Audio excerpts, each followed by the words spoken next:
Oui, voilà, les acteurs de l'éducation francophone en contexte minoritaire se rencontrent actuellement dans le cadre du sommet national sur l'éducation qui se tient pour la première fois en simultané dans trois villes, Ottawa, Edmonton et Moncton.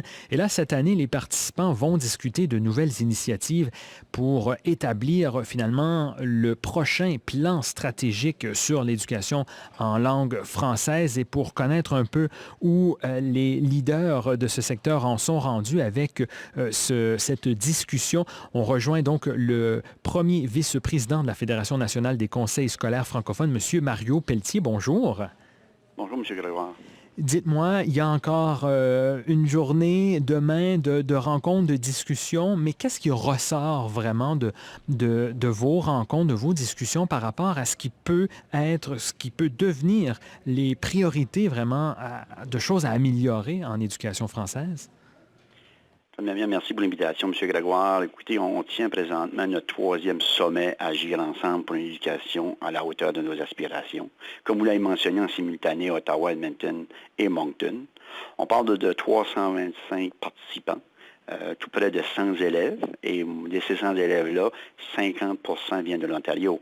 Donc, on a des bonnes discussions, on a des bons ateliers, au-delà de 50 ateliers qui est présenté dans ces trois villes canadiennes à travers le Canada.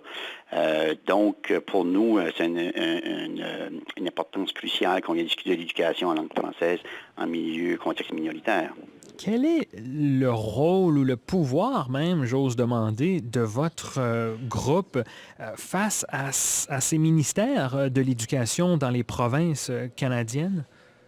Écoutez, la Fédération nationale est composée de 28 conseils, 160 000 élèves francophones, 100 000 élèves en Ontario, 30 000 au Nouveau-Brunswick.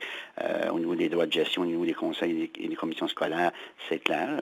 Pour nous, c'est de jeter des bases solides qui étaient dans nos précédents, que nous travaillons présentement avec du plan stratégique au niveau de l'éducation en langue française.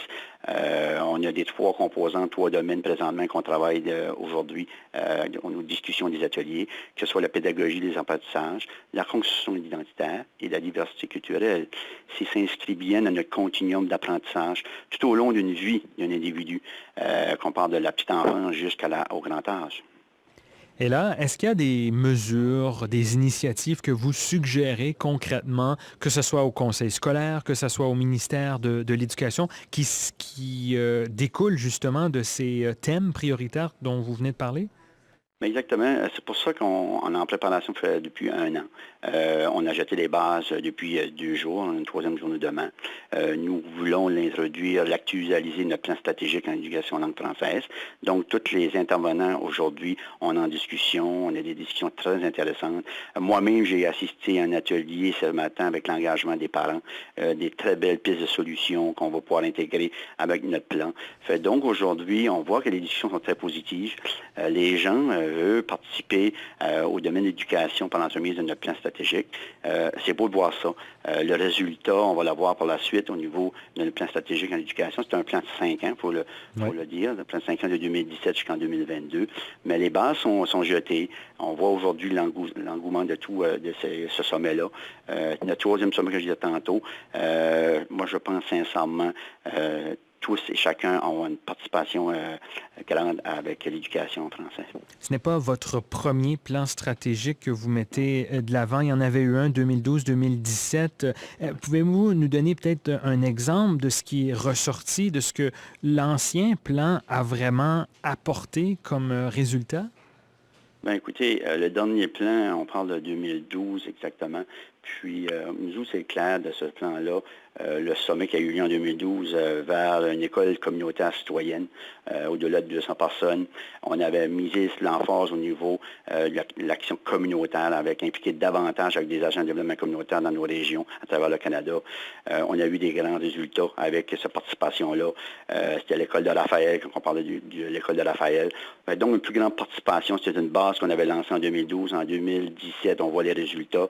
Donc, on a changé nos domaines présentement, qui est, comme je disais tantôt, la pédagogie, l'apprentissage, la construction identitaire et la diversité culturelle. Donc, on a des résultats concrets dans chaque région à travers le Canada, sur différentes pistes de solutions qu'on a pu partager avec nos provinces et territoires. Et on voit le résultat aujourd'hui en 2017. Tant mieux et merci de faire ce travail-là pour tous les jeunes élèves francophones à travers le pays. Alors, merci beaucoup, Mario Pelletier. Je rappelle, vous êtes le premier vice-président de la Fédération nationale des conseils scolaires francophones.